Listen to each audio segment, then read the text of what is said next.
예, 김성환 시사평론가, 김민아 시사평론가 모셨습니다. 두 분 어서 오세요. 네, 안녕하세요. 네, 어제 요 스콕스 코너 첫 방이었거든요. 뭐 좀 어떠셨습니까? 네, 좀 김민아 평론가가 의욕을 잃어버린 듯한 표정과 눈빛으로 자꾸 저를 쳐다보는 게 불편해요.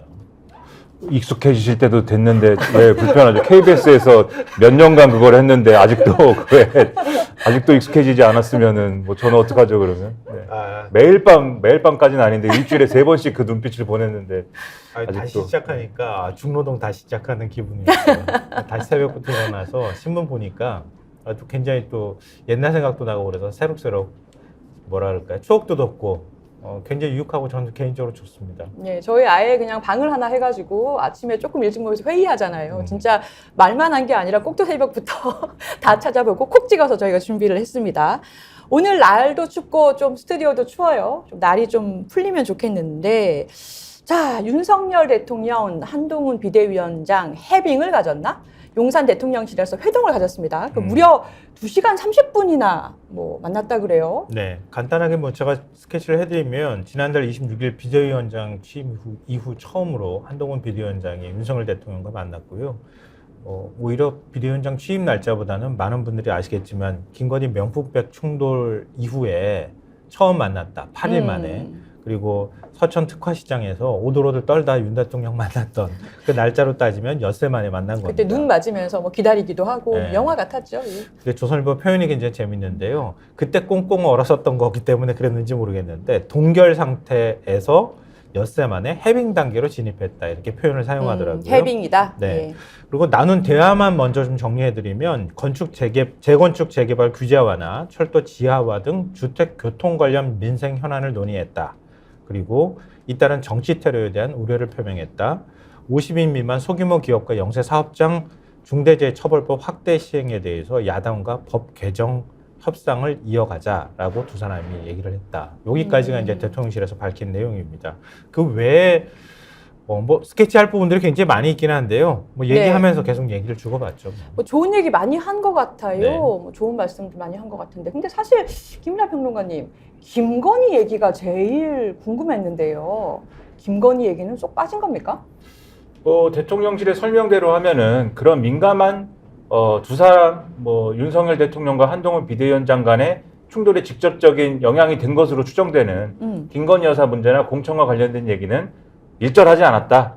민생과 관련된 얘기만 했다. 대통령실이 이렇게 설명하니까 대통령실의 얘기에 따르면 이제 그런 것이겠죠.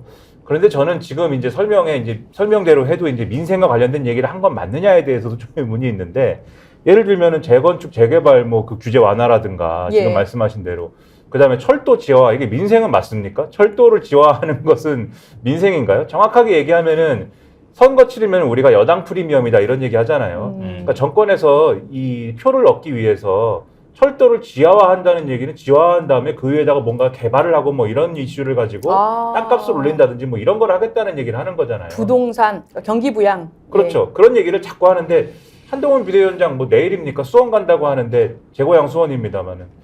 수원 가서 또 그 얘기 한다는 거거든요. 수원에 박문규 전 장관이 나오고 하잖아요. 네. 그러니까 이런 식으로 이런 얘기 할 수 있는 게 사실 여당 프리미엄인 거 아닙니까? 정부가 이런 거 밀어주니까, 이런 정책하니까 우리가 이 동네에서도 이 개발도 하고 뭐 땅값도 올리고 여러 가지 할 수 있습니다라고 하는 그 뒷받침을 총선 때 열심히 하겠다라는 취지의 얘기를 한 것처럼 느껴져요. 그럼 결국에는 총선 얘기한 거다?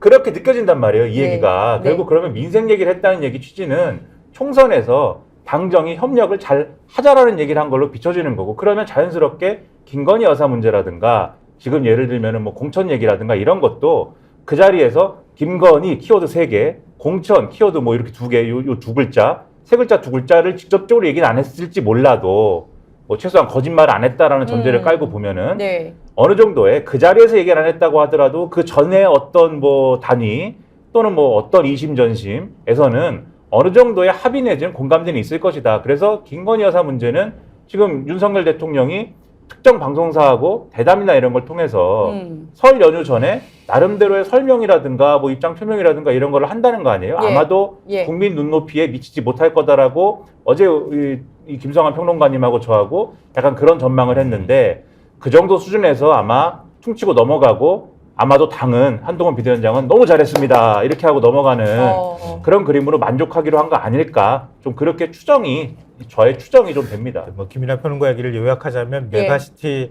확장판이다. 뭐 이렇게 얘기할 수 있는데 국민들이 잘 안 믿죠. 지금 지하화하면 언제 길 뚫어주겠다는 거야? 한 10년 뒤, 한 15년 뒤쯤 얘기로 아마 국민들이 인식할 거거든요. 예. 그게 뭐 윤 대통령 지지율에 직접적인 영향을 미치는 상황도 아닌데 어찌됐든 핵심은 우리 열심히 민생에 대해서 논의했다. 이제 이런 건데 더 핵심이 따로 있는 거 아니에요? 두 사람은 정말 진짜 해빙 무드에 들어간 거야? 아, 진짠가? 예. 진짜야? 예. 진짜인 것처럼 표현하고 싶어서 대통령실에서 굉장히 애를 많이 쓴 것 같아요. 예를 들면 이런 거예요. 오늘 전해지는 내용을 이제 정리를 해드리면 중앙일보가 보도했는데 윤석열 대통령이 한 위원장님 여기는 처음이시죠? 존칭을 사용했다. 깍듯하네요. 깍듯한 건 한 위원장이 깍듯했던 거 아니에요? 90도 인사. 너무 눈 오는데 기다리게 하고 인사도 네. 너무 심하게 시켜가지고 이제 한 위원장님 이렇게 세워준 건가요? 원래는 여당 대표는 그렇게 대통령이 대해줘야 되는 거예요. 근데 서천에서 오히려 그 대통령이 이른바 이제 벌 세운 거잖아요. 여당 대표가 나와서 미리 기다리게 하고 그 추위에 막 귀 붙잡고 추워가지고 오돌오돌 떨게 만드는 일부러 그렇게 한 거란 말이에요. 근데 이번에는 진짜 여당 대표로 대우해줬다. 이런 거고요. 처음 이제 오찬이니까 점심 식사 같이 하고 난 다음에 그 다음에 윤 대통령이 추가 일정이 없느냐 이렇게 물어서 한 위원장이 별도 일정이 없다고 하니까 내려가서 차나 한 잔 더 하자 이러면서 37분 동안 차담을 했다 이런 건데 차담 동안에 과연 이른바 김건희 명품백 얘기를 안 했을까? 어떻게 대응하자는 얘기를 전혀 하지 않았을까? 이게 궁금하잖아요. 근데 또 다른 보도에서는 이런 게 나와요. 그러니까 차담을 하면서 그 윤재혁 원내대표, 이관섭 비서실장, 한호섭 정무수석, 이도훈 홍보수석이 배석하고 있었기 때문에 배석자가 많아서 민감한 얘기는 하기 어려웠을 것이다. 예. 그러니까 김건희와 김경률 두 명의 이름은 나오지 않았을 것이다. 야, 이렇게 얘기를 하고 있어요. 금기어가 된 것 같은 느낌도 있어요. 김건희, 김경률. 그렇죠. 금기어가 된 거죠, 사실은. 대통령이 가이드라인 딱 줬잖아요. 뭐 사과 얘기나 이런 걸 더 이상 언급하지 마. 더 이상 언급하면 그건 사천이야. 아니면은 그 언급하면 비대위원장도 날릴 수 있어. 이걸 보여준 거잖아요. 한동훈 비대위원장도 그 다음에 그 어떤 언급도 하고 있지 않잖아요. 내가 이전에 얘기했던 걸로 가름하겠습니다. 난 다 입장 밝혔습니다. 이렇게 얘기를 하고 있으니까 거기서 한 발 더 나아가기는 어려운 상황이다. 이렇게 봐야 될 것 같아요. 재밌는 게 어제 네. 대통령실에서 이 두 사람의 그 좋은 자리를 보여주기 위해서 사진도 제공을 했는데 굉장히 언론에. 재밌는 장면이 있었어요. 뭐 두 분이서 뭐 이렇게 저 지금 나오는 장면인데요. 그렇죠. 저 어디를 저렇게 대통령님께서 가리키시고 한동훈 비대위원장은 마치 두 사람의 미래를 보는 듯이 네, 뭐 이런 식으로 같이 어딘가를 먼 곳을 보는데요. 그러니까 앞서 어딘가요? 김성환 평론가님 설명하신 것처럼 한동훈 비대위원장님은 여기 처음이십니까? 라고 하니까 한동훈 비대위원장이 그렇습니다. 라고 하니까 네. 그러면 이쪽으로 좀 오십시오. 라고 해서 창문으로 유도를 한 다음에 예. 저쪽에 보시면 저기가 용산 어린이 공원입니다. 네. 라고 한 다음에 그리고 예. 또 지형 설명을 한 거예요. 그래서 용산 어린이 정원이고 저기는 어디고 예. 또 저기는 어디고 근데 한동훈 비대위원장이 뭐 서울 사람이지 않습니까? 예. 서울 지리를 모르는 것은 아닐 테고 서울 한복판 용산인데 그렇죠. 여기가 어디고 저기가 어디고 설명하셨다는 그리고 거네요. 높은 데 올라왔으니까 뭐 높은 데 올라와 본 적 없지 뭐 이런 것도 아닐 테고 여기 높은 데 올라오면 전망이 좋다 이런 것도 아닐 테고 네. 그러니까 제가 볼 때는 이게 근데 이 포즈가 예. 이렇게 가리키는 포즈와 옆에서 보는 포즈가 이게 전형적인 교과서 포즈거든요. 교과서. 그 지도자가 가리키고 그리고 교과서라면 철수가 가리키고 이게 사실은 이제 가부장적인 것입니다만은 예. 철수가 가리키고 영희가 보는 포즈거든요. 예. 가부장적인 교과서죠. 잠깐만요. 아니, 윤한이 철수와 영희인가요? 근데 이제 저기를 봐. 이렇게. 그걸로 보면 그런 것이고 박정희가 가리키고 옆에 이제 예를 들면은 그치, 그 그치. 밑에 있는 부하들이 선무들이 쳐다보는 지켜보는. 포즈란 말이에요. 그러니까 지도자 포즈란 말이에요. 그러니까 요 포즈를 나름대로는 좀 계획하고 구상하지 않았을까. 그러니까 여기서 볼 수 있는 거는 지도자는 대통령인 것이에요. 지도자가 가리키는 것이고 예. 한동훈 비대위원장은 옆에서 공손하게 그것을 이게 보는 것이죠. 듣는 것은 경청하는 것이고 옆에서 보는 거는 이제 가리키는 방향을 보는 것이죠. 그래서 그 구도를 통해서 보여주고 싶은 바가 나름대로 있었던 거 아니냐. 그래서 사실 그 연출은 사실 굉장히 올드한 연출이어서 이게 뭐 맞는 거냐라는 의문이 있는 거예요, 저는. 근데 그 김민하 평론가 얘기 들어보니까 제가 생각하지 못했던 부분을 지적한 것 같다는 네. 생각이 들었는데 그럴 리가 있습니까? 저는 또 방송용 멘트를 저렇게 또 하시고. 아니 이렇게 같은 방향으로 이렇게 가리키면 같이 가는 듯한 이미지가 만들어지잖아요. 지금 위기에 대한 얘기를 한 건데 저는 이렇게 두 사람이 한 방향을 가리키고 있어. 뭐 이런 이미지를 만들기 위해서 준 거 아닌가. 이거 사실 대통령실에서 기자들한테 풀어준 거거든요. 아, 예. 근데 도대체 어느 방향을 가리키는 거야? 제가 그래 너무 궁금해가지고 신문을 한참 뒤적였어요. 보니까 용산 어린이정원 가리켰다는 거예요. 네. 근데 허공이야. 이렇게 해야지. 저기가 어린이 저기가 어린이 정원입니다. 이렇게 해야 되는데 왜 이렇게 가르치지? 이거 연출인가? 근데 그 생각을 좀 김민하 저는 평론가님이 못하겠어요. 이거 지도자 포즈를 연출한 거다라고. 그거는 맞는 잡아냈네. 아주 예리한 지적인 것 같아요. 아닐 수도 있죠. 갑자기 자신감이 없어지잖아요. 이렇게 말씀하시면. 잘못하다가는 이렇게 될 수 있어. 이렇게 한 걸 수도 있고. 어디 하늘나라로? 너 저기로 해버릴 거야. 그러니까 아니, 지금 배석 자체도 의미가 있고, 그러니까 이관섭 비서실장이 사실은 한동훈 비대위원장에게 물러나라라고 했다는 그 사람도 배석을 했다라는 것도 화해 모드. 그리고 뭔가 미래를 향해서 같이 바라보는 포즈도 연출했다. 아마 이건 코칭을 받았을 수도 있고요. 근데 이관섭 실장이 지난번에 이제 중간에 메신저 역할을 했다는 걸 한동훈 비대위원장이 공개적으로 밝힌 거잖아요. 대통령실이 제일 그 부분을 불쾌했다는 거 아니에요. 네. 근데 이번 기회에 배석함으로써 이런 끊어진 윤석열과 한동훈의 다리를 이제 앞으로 이관섭이 다 이어주는 역할을 해도 되겠구나. 그 라인을 복원하는 의미도 한편으로 좀 있는 것 같은데요. 근데 더 핵심인 거는 아까 우리가 잠깐 얘기했던 것처럼 왜 김건희 얘기는 얘기를 안 해? 그럼 언제 얘기할 거야? 이 부분 아니겠어요? 네. 이게 지금 핵심이고 결국 대통령하고 비대위원장하고 관계를 어떻게 설정할 것인가의 문제에 있어서 최대 현안이기도 하잖아요.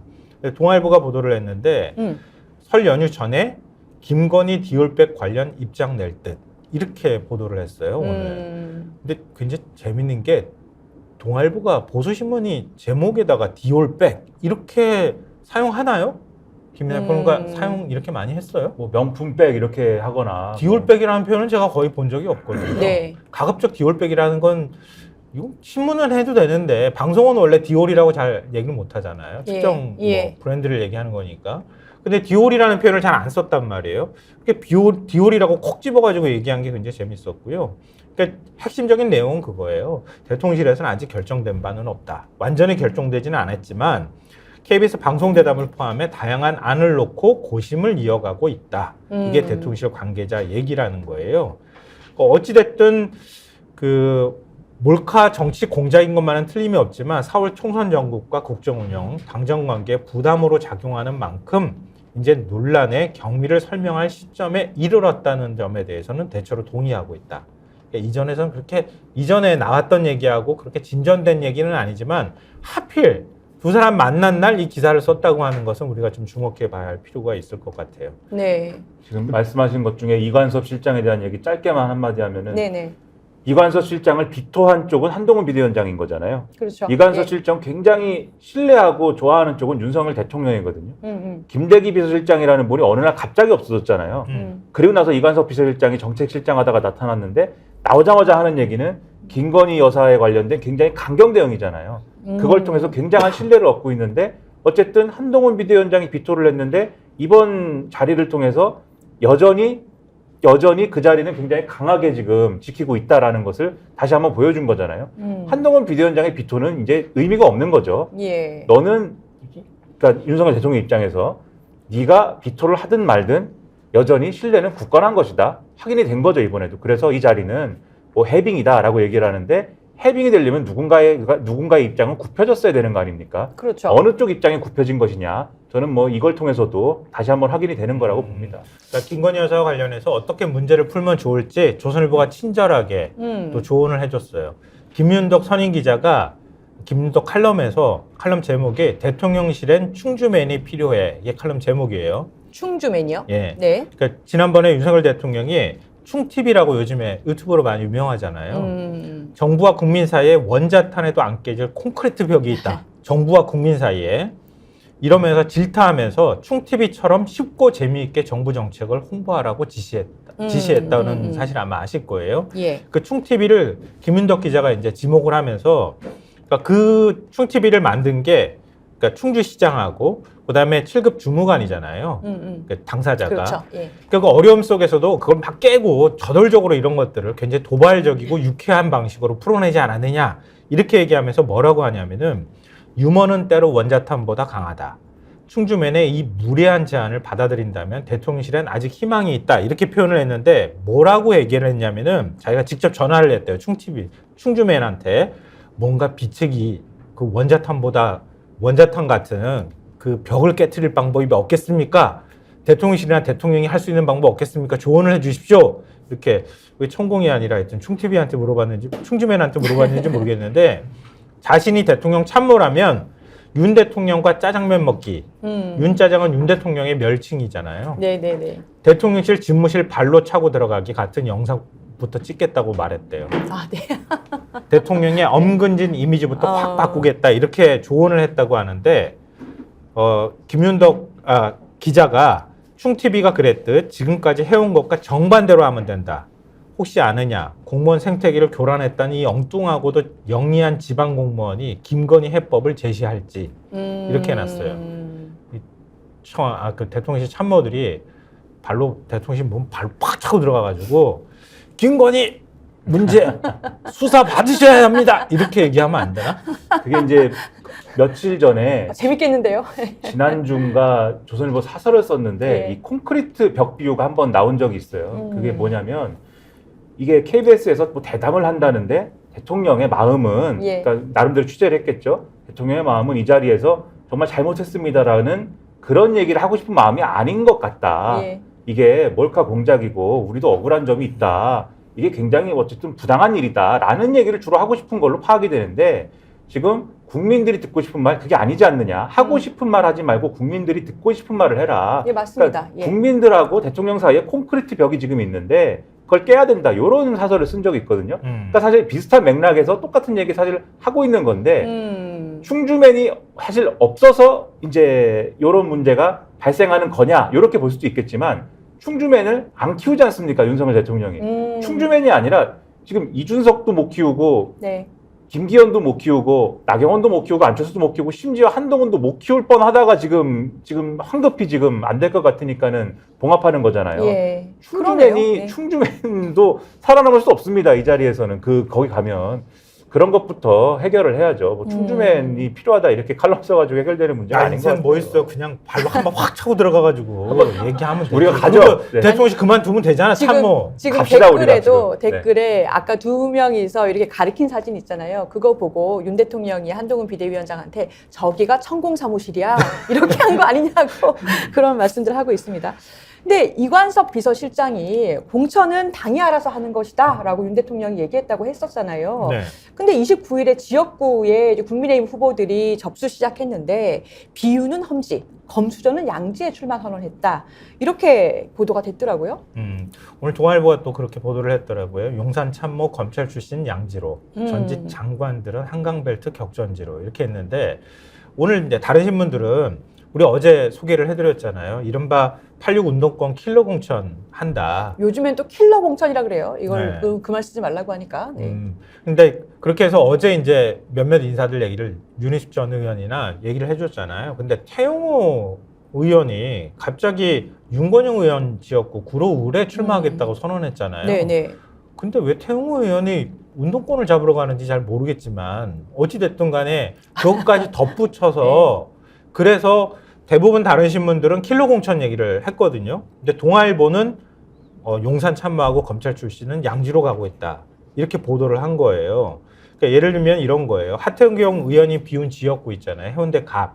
여기에 그 지금 대통령의 최측근이라고 불리는 대통령 법률비서관이죠. 주진우 전 법률비서관이 내려간다. 예. 이것도 양지 아니냐. 뭐 이런 거고요. 그리고 김은혜 전 홍보수석 경기 분당을 지역구에 예비 후보로 등록을 또 했다는 거예요. 같은 날에. 이것도 분당구는 여당에 굉장히 유리한 지역이라고 얘기하잖아요. 임종득 전 국가안보실 2차장, 강승규 전 대통령 사회수석 비서관. 강명구 전 국정기획비서관 이런 사람들이 전부 다 경북, 홍성 예산 그리고 경북 구미을 뭐 이런 곳에 다 공천 신청한다는 거예요.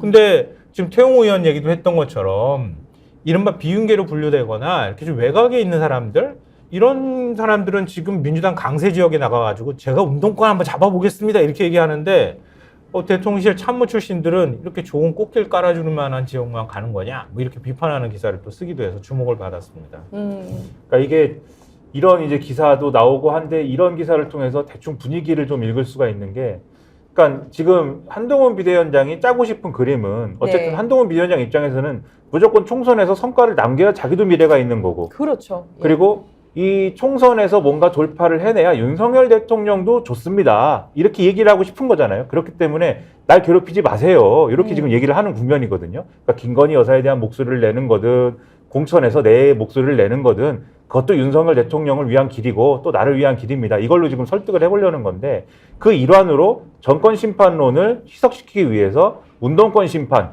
나아가서는 그걸 연결해서 거야 심판 이렇게 이제 가려고 하는 요 공천을 짜기 위해서 내가 김경률 비대위원도 여기다가 출마를 좀 이렇게 좀 붐업을 시키려고 하는 거고 예. 또 이제 윤희숙 전 의원도 이렇게 가는 겁니다. 요 설명을 하는 건데 가령 윤희숙 전 의원 같은 경우도 김건희 여사 문제에 대해서는 이 지난번에 사과해야 된다라든지 이런 취지 얘기를 한 적이 있거든요. 예, 예. 그러니까 사실 똑같은 논리로 보면은 이런 식으로 한동훈 이제 비대위원장이 윤희숙 전 의원이 여기 출마해서 임종석 전 비서실장하고 붙었을 때 누가 경제를 살리겠습니까? 이렇게 얘기를 하면은 당장 윤석열 대통령이 화가 나야죠, 사실. 네. 또 사천 아니냐 이러면서 화를 내야 되는데 맞아요. 예. 지금 그렇지 않지 않습니까? 예, 예, 예. 그러니까 어떤 종류의 공천과 관련돼서도 뭔가 이심전심 있는 거 아니냐라고 하는 의심을 갖고 있는데 그 의심을 사실 뒷받침해주는 구도가 이런 동아일보 기사 같은 거예요. 그러니까 공천과 관련돼서 한동훈 비대위원장이 요 그리는 그림이 한쪽에서는 수도권에서 예를 들면 한강벨트나 이런 데서 소위 말하는 비윤 중에서 경쟁력 가진 사람들을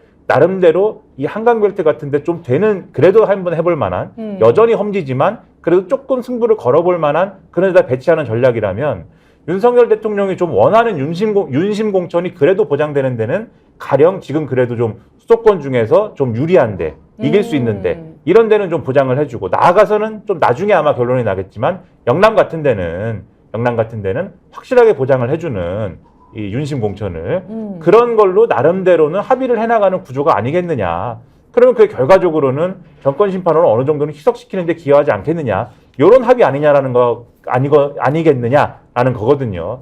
그게 수상한 거죠, 지금. 뭐든지 일관성이 네. 좀 있어야 돼요. 김경률 비대위원 가가지고 손 한번 번쩍 들어주고 여기 출마하겠습니다. 마포를 그렇게 얘기했다고 해가지고 사천이라고 막 공격했잖아요. 바로 물러나라 막 그랬죠. 또 어떻게 대통령실에서 두 사람 대화하면서도 얘기 나왔다는 거 아니에요? 그러니까 얘기하면서 지금 윤희숙 전 의원이 이제 임종석 전 대통령 비서실장하고 맞붙겠다고 가면 그거에 대해서 한동훈 비대위원장이 대통령하고 대화를 나눴다는 거 아니에요? 그럼 대통령이 왜 사천하는 거야? 하지 마! 그렇게 얘기를 해야지 맞는 건데 당이 알아서 하십시오. 이렇게 얘기를 했다는 거 아니에요? 좀 일관성 있게 가져갔으면 좋겠어요. 그러니까 뭔가 이랬다 저랬다 아니 그 뒤에는 김건희 뭐 이런 얘기라든가 아니면은 대통령실이 어떤 방식으로든 물밑에서 공천에 관여하는구나라고 하는 의심에서 벗어나기가 좀 어려운 거 아닌가 이런 생각이 듭니다. 그러면은 윤희숙, 임종석 발언에 대해서 국민의힘 당내에서는 또 발끈했거든요. 그런데 의외로 대통령과의 회동에서는 그것이 별 얘기가 없었다라는 것 자체가 이미 공천 관련해서 사천이라고 한동훈 비대위원장 사천이라고 대통령실이 여기지 않을 정도의 물밑 작업이 있거나 아니면 김건희 여사 관련해서도 어떻게 하자라는 어떠한 식으로든 서로 간에 대화가 있을 것이다. 이렇게 분석된다는 거네요. 밤의 비대위원장이 있다잖아요. 밤의 비대위원장이 다 후보들 정리해주고 있다 그러잖아요. 그래요? 누군가요? 아니, 이거 저도 들었어요. 그냥. 네. 제가 그 실명을 말하면 안 되잖아요. 사실은. 저 유튜브라서 괜찮아요. 이때요. 근데 실제로 이제 윤희숙 전 의원을 얘기한 다음에 한동훈 비대위원장이 그러니까 윤희숙 전 의원과 임종석 전 비서실장 중에 누가 경제 살리겠습니까? 라고 얘기한 이후에 그리고 윤희숙 전 의원이 굉장히 적극적으로 지금 네. 행동을 한 이후에 이 자리에 예비후보 등록한 분이 있는데 권오현 전 대통령실 행정관이 있거든요. 네. 지금 난리가 났습니다, 지금. 맞아요. 그분 생각보다 굉장히 젊으시고 그렇죠. 네, 네. 굉장히 이제 투지가 있으시더라고요. 그렇죠. 네. 근데 이제 세간에서 볼 때는 아니, 저분이 대통령실 출신 행정관이면 저분이 윤심 후보 아닌가? 이렇게 봐야 되잖아요. 네, 맞아요. 근데 오히려 이분이 지금 눌리고 윤희숙 전 의원은 김건희 여사 사과하세요라고 했는데 이분이 지금 한동훈 비대위원장을 등에 업고 공천을 받는 것처럼 되니까 분위기가 수상한 거지 않습니까? 근데 이러면 대통령실이 그러면 사실 그 전까지의 어떤 구도로 따지면은 네. 대통령실이 이거 뭐야 이렇게 방귀 한번 낄만도 한데 네. 방귀 얘기는 좀 이상한가요? 네. 그럴 만도 한데 조용하다라는 거는 어느 정도의 교감과 뭐 딜이라고 하면 딜이고 교감이라고 하면 교감인 거고 뭔가 조율이 되고 있다는 거죠. 그리고 그 조율이라는 영역은 공천만 하겠습니까? 그러니까 지금 이 양쪽에서 조율하는 양대 의제가 공천하고 김건희 여사 문제일 텐데 네. 당연히 김건희 여사와 관련된 대응 수위라든가 서로 간의 메시지 관리라든가 이런 것도 조율이 지금 되고 있다라는 거죠. 맞습니다. 그러니까는 해빙만으로 끝나는 게 아니라 사실은 한동훈 비대위원장에 대한 어떤 그런 뭐 이 세간에서는 한동훈 1승이다. 뭐 이게 뭐 누가 이겼냐? 그렇죠. 뭐. 미래 권력을 이길 수가 없다. 그렇죠. 이렇게 얘기하지 않습니까? 예. 제가 볼 때는 그런 문제가 아니다 이게. 아, 또 다르게 보시는군요. 자, 아니요, 그게 맞아요. 그게 맞다고 얘기해요. 그럼 여권 오히려 인사들도. 윤 대통령이 이겼다 또는 정리했다? 아니, 뭐 이겼다 거기까지는 누가 아니고? 이기고 지고의 문제가 아니라 이제는 물밑 조율을 계속 해나가는 과정들을 통해서 뭔가 그림을 짜고 있다. 그 그림은 한동훈한테 뭐 86 운동권 척결을 뭐 제 1순위 아니 어쩌면 야당 심판론을 제기하기 위한 하나의 프레임으로 지금 만든 거잖아요. 예. 거기 대통령실이 협조하고 있는 거죠. 한쪽으로는 협조하고 좀 험지에 나가가지고 저는 희생양이라는 생각도 좀 들던데 험지로 내보내요. 막 내보내가지고 구도 만드는 데는 굉장히 그럴듯하게 그림 만들어주지만 실제로 당선돼서 돌아오는 건 다 윤심이야. 참모들이야. 이렇게 구도 만들면은 대통령 입장에서 하나도 손해보는 거 아니잖아요. 그러니까 그거는 용인하고 있는 거 아닌가 이런 의심을 저는 하고 있습니다. 자, 한겨레 기사로 가보겠습니다. 이태원 유가족이 또 오체투지를 진행했습니다. 날이 굉장히 추운데요. 오늘 대통령의 이태원 특별법 거부권 행사가 예상되거든요. 자, 이 이태원 유가족 오체투제 어떻게 진행됐습니까? 1.5km 오체투지했다고 하는데요. 1.5km나요? 네. 아이고. 이태원 특별법 마지막 몸부림 이렇게 한겨레 신문이 뽑은 제목이더라고요. 용산 대통령실 앞까지 1.5km 차로 위를 오체투지 자세로 어디서부터 기고 가신 거예요? 또 기었다 이렇게 얘기를 하고 있는데요. 이태원역부터? 출발점, 네, 예. 맞아요. 이태원 1번 출구 아, 땅바닥에서 시작해서 이렇게 쭉 오체투지를 했다고 하는데 기고 또 기었다 이 표현이 가슴을 좀 아프게 하더라고요. 유족들의 마지막, 그러니까 특별법이 공포되길 바라면서 마지막 몸부림을 한 것이다 이렇게 표현하고 있고요. 뭐 종교단체, 교단 종교인까지 합쳐서 모두 45명이 참여를 했다고 합니다. 그 특별법이 사실은 여야가 합의를 뭐 하지는 못했지만 많이 수용을 해가지고 내용도 많이 뺐지 않습니까? 네네. 특검도 빼고 네. 특별위원회로 대체를 하고 상당히 이제 여당 입장도 많이 들어주고 해서 민주당이 통과를 시킨 건데 이마저도 거부권 행사하겠다라고 얘기를 했고 그 박영수 유가족 아들을 잃으신 분인데요. 이분이 뭐라고 하셨냐면 오체투지 하시면서 추웠던 그날 아이들이 느꼈던 체온이 그대로 내 몸에 오는 것 같다. 바닥이 굉장히 차가운데 그 아이들이 느꼈던 체온을 본인도 내 몸에 오는 것 같다 이렇게 얘기를 했습니다. 근데 경찰이 원래는 이 행진 막았었다면서요? 네, 경찰이 행진하는 거 막았었고요. 특히 이제 대통령실 주변에서 집회 시위 요즘에 못하도록 막고 있는 상황이잖아요. 근데 이게 법적으로 원래 안 되는 된 거예요? 아니 법적으로는 그렇진 않잖아요. 근데 경찰이 주요 도로란 이유만으로? 네, 주요 도로라는 이유를 대면서 금지 통보를 했는데 법원이 집회 자유를 과도하게 제한한다 이러면서 허용을 했어요. 할 수 있었는데 보통은 대통령실 맞은편, 그러니까 네. 국방부 맞은편 길 건너에서 집회를 했잖아요. 국방부에서 길 굉장히 그 큰 차로 있죠? 예, 뭐 큰 차로 8차로인가? 건너서 건너편에서 했는데 이번에는 대통령실 그 바로 앞에서 할 수 있도록 법원이 허용을 해줬다는 거예요. 대통령실 바로 앞에서 집회를 한 건 처음 아닌가요? 네, 그죠? 정문 앞에서 집회를 할 수 있도록 해준 거는 처음이라고 합니다. 그만큼 이거는 뭐 어떤 정치 성격을 갖고 있는 집회나 시위라고 볼 수가 없다라고 법원에서도 본 것 같은데요. 이게 유족들이 삭발했죠. 예. 철야 삼보일배했죠. 그리고 특별법 공포 촉구대회하고 삼보일배하고 이렇게 지금 하고 있거든요. 특별법 공포하라 이렇게 지금 요구하고 있는데 오늘 국무회의가 열릴 예정이거든요. 아마 윤석열 대통령이 거부권 행사가 거의 확 실시되고 있는 상황입니다. 근데 유족들이 더 화가 난다고 얘기를 하는 건 뭐냐면 어제도 이제 보도를 언론들이 했지만 예. 이번에 거부권 행사하면서 유가족들을 지원하는 지원책을 발표할 것이다. 우리 추모 공간을 정부 차원에서 만드는 걸 발표할 것이다. 이런 보도들이 이미 나왔어요. 그 법은 대통령실에서 거부하면서 네. 법은 거부하는데 지원책을 뭔가 물질적인 것을 어떻게든지 해주겠다 네. 예산으로. 예, 그 부분에 유가족들이 더 지금 분노하고 있는 상황인데요. 희생자 김현수 씨의 어머니 김하숙 씨가 이렇게 얘기를 했다고 합니다. 아이들이 살려달라고 96번 신고했는데 11번으로 조작했다. 그렇게 살려달라고 외쳤을 때 국가는 어디 있었느냐. 삭발하고 오체 투지를 하는 게 마치 보상이나 지원책 때문에인 것처럼 말하는 게 너무 마음 아프다. 이렇게 얘기를 했다고 합니다.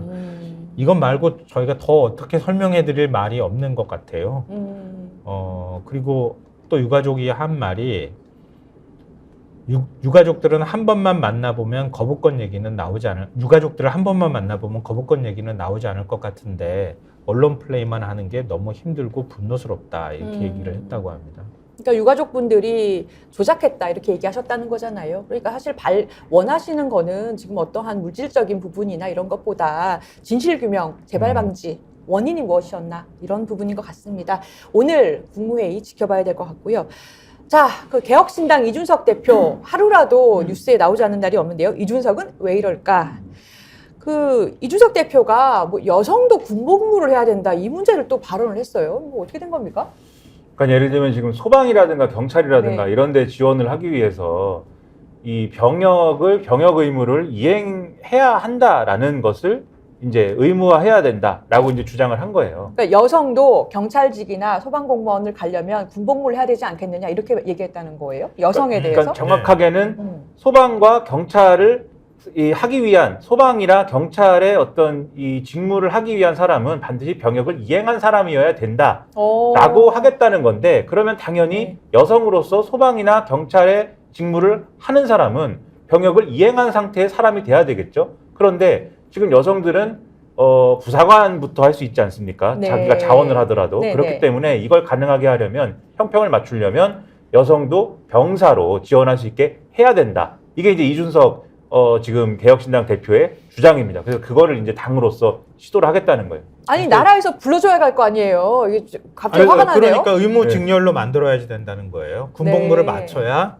이 소방이나 아니면은 경찰, 해양경찰, 교정 이렇게 4개 직군에 그러니까 그 가기 위해서는 군복무를 반드시 맞춰야 한다고 규정을 바꿔야 한다는 얘기를 하는 거예요. 근데 그러면서 이렇게 설명하고 있는 거예요. 노량진에서 수험 생활로 몇 년을 보내고 몇 문제 더 맞고 덜 맞고의 우열을 가리는 경쟁보다는 국가를 위해 군복무를 자발적으로 한 진정성 있는 사람들로 지원 자격을 제한하는 것이 더 합리적이다. 이게 이준석 대표가 얘기하는 건데 네. 오늘은 김민하 평가가 분석을 많이 해줘요. 왜 갑자기 또 이 얘기하는 거예요? 노인 무임승차 얘기하더니. 그러니까 전형적인 이준석 전 대표 방식의 말하기와 그 사고와 그 정책적인 어떤 뭐 노선이죠. 그러니까 뭐 갈라치기다 이렇게 많이들 이제 표현을 하는데 아마 갈라치기다라고 접근하면 늘 있어요. 이준석 전 대표가 갈라치기다라 접근하면 빠져나갈 구멍을 나름대로 하나 만들어 놓고 지금 접근하는 게 있습니다. 뭐냐면 갈라치기다라고 하면은 뭐라고 할 거냐면은 아니다라고 얘기를 하면서 빠져나갈 구멍 뭘 얘기하냐면은 여성 의무 복무를 얘기하지 않았다라고 주장할 거예요. 자기는 여성이라는 단어 얘기하지 않았다. 아니죠. 여성들이 남성하고 동등하게 병역을 의무적으로 복무해야 된다는 얘기를 한 게 아니다. 왜냐면은 요 얘기에 지금 그 빠져나갈 구멍은 여자들 군대 가라라고 얘기한 게 아니거든요. 그러니까 단어를 쓰진 않았죠. 하지만 그 뜻이잖아요. 하고 싶으면 해랍니다.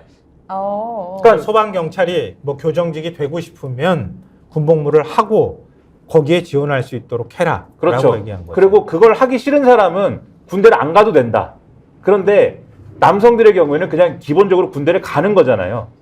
저는 공익구미원 했습니다만 아무튼 네, 군대를 가는 거잖아요. 그러니까 이게 그래서 이게 여성 군복무 의무와는 다르다. 아마 이렇게 빠져나갈 거예요. 그래서 나는 갈라치기가 아니다 이럴 건데 네. 지금 항상 근데 이준석 전 대표한테 갈라치기다라고 지금 지적을 하는 거는 이게 여성을 군복무를 하게 의무화했느냐 아니냐 뭐 이런 게 아니라 그리고 노인들과 관련돼서 노인들의 어떤 교통복지를 줬느냐 뺏었느냐 이게 아니라 왜 그런 것들을 원하는 어떤 이 소위 말하는 2030 남성들의 바람이나 이런 것들에 대해서 편승을 해서 그런 것들을 편승하면서 불필요한 논란을 자극하고 그러한 불필요한 논란을 통해서 사실 뭐 이렇게 대중추수주의라고 하지 않습니까? 예. 그런 방식으로 하는 정치만 왜 계속 반복하느냐 이 문제 제기를 하는 거거든요. 네, 네. 가령 노인 무임승차 관련돼서도 노인복지와 관련된 것을 예를 들면은 이 대중교통과 관련돼서 뭐 구조조정하거나 정리하거나 이렇게 할 수 있는데 그 방식이 가령 왜 노인과 뭡니까 청장년층을 가르고 또 노인도 왜 역세권에 사는 노인하고 그렇지 않은 노인을 가르고 네. 이런 방식으로 얘기를 하느냐. 또 지금 방식도 가령 이 남녀를 가르고 또 여성도 소방과 경찰을 하고 싶은 여성과 예. 그렇지 않은 여성을 가르는 방식으로 왜 접근하는 정책을 얘기를 하느냐. 이렇게 비판이 가능한 것이기 때문에 이런 방식 말고 다른 방식의 논의를 할 수 있지 않을까. 저는 이제 그런 얘기를 하고 싶은 거죠. 좀 부정적으로 얘기를 하자면 이준석 대표는 갈라치기 전문가예요. 제가 볼 네. 때는. 갈라치기 전문가다. 그러니까 지금 노인 무임승차 얘기할 때도 세대 간 갈라치기를 한 거잖아요. 어찌 보면 젊은 세대가 우리는 억울해. 왜 노인들을 위해서 이렇게 세금 많이 내는데 노인들은 왜 이렇게 공짜로 다 타는 거야? 뭐 이런 이제 감정들을 자극한다거나 물론 그걸 거기 자극하기 안에 위해서 굉장히 나쁜 식으로 표현했죠. 그러니까 음. 노인들이 무임승차를 가장 많이 하는 역을 봤더니 경마장 역이다. 마치 무슨 도박하는 노인들인 것처럼. 근데 그분들 사실은 젊을 때 세금 다 내셨고 미성년자 아닙니다. 경마장 국가가 다 허용한 시설이에요. 성인이 오락할 수도 있죠. 근데 그렇게 표현하면서 뭔가 젊은이들이 볼 때는 저기 가는 노인들 이렇게 보게 표현했어요. 집에서 고스톱 치는 건 괜찮고 경마장 가는 건 안 돼요.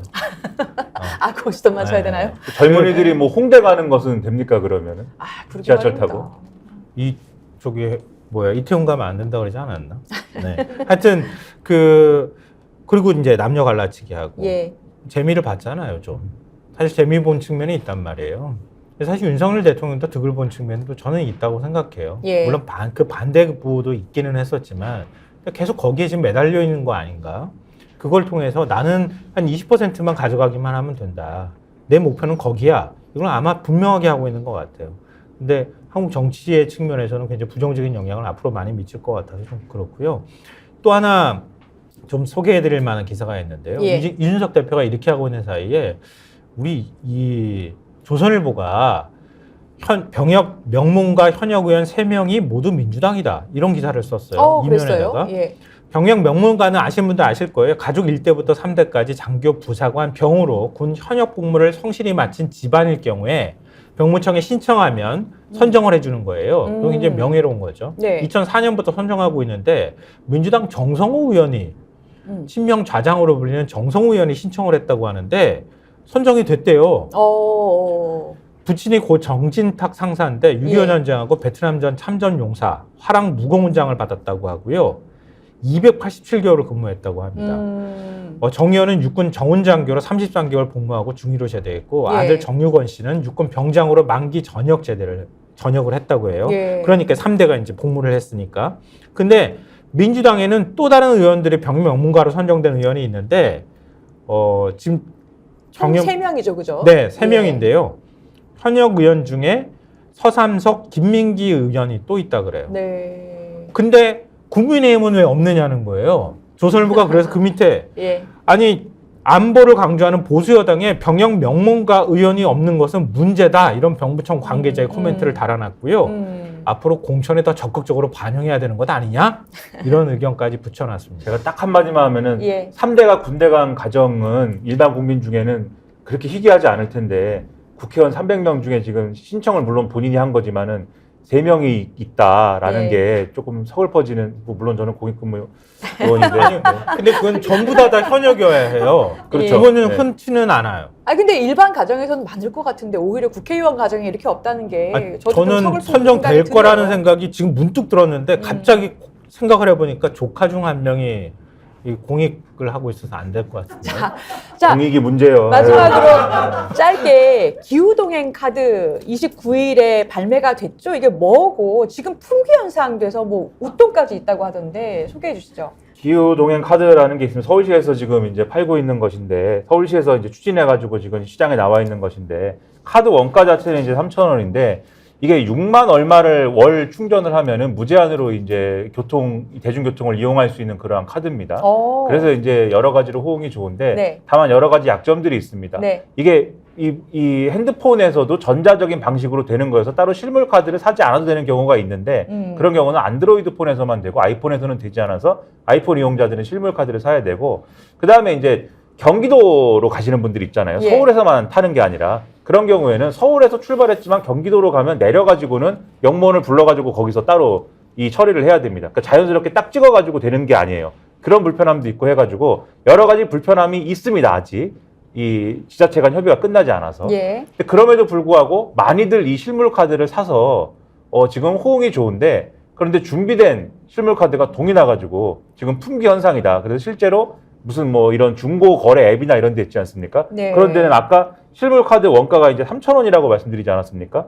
4,000원, 5,000원 막 이렇게 판매한다. 심지어 6,000원까지 지금 거래가 된다. 이런 얘기까지 나오고 있다는 거예요. 아니, 충분히 준비를 했어야 됐는데. 서울 수도권이 우리나라 인구 절반인데 출퇴근 인구까지 포함하면 네. 수도권에서 얼마나 많은 사람들이 왔다 갔다 해요. 물론 서울 안에서만 혜택을 본다고 하지만 그럼 좀 많이 만들면 안 되나? 오세훈 시장. 자, 오늘 뉴스 보고 오 시장님께서 어떻게 발매 많이 하시는지 한번 기대해 보겠습니다. 오늘 여기까지 하겠습니다. 스픽스가 콕 찍어준 뉴스 스콕스. 김성환 평론가, 김민아 평론가였습니다. 두 분 감사합니다. 네.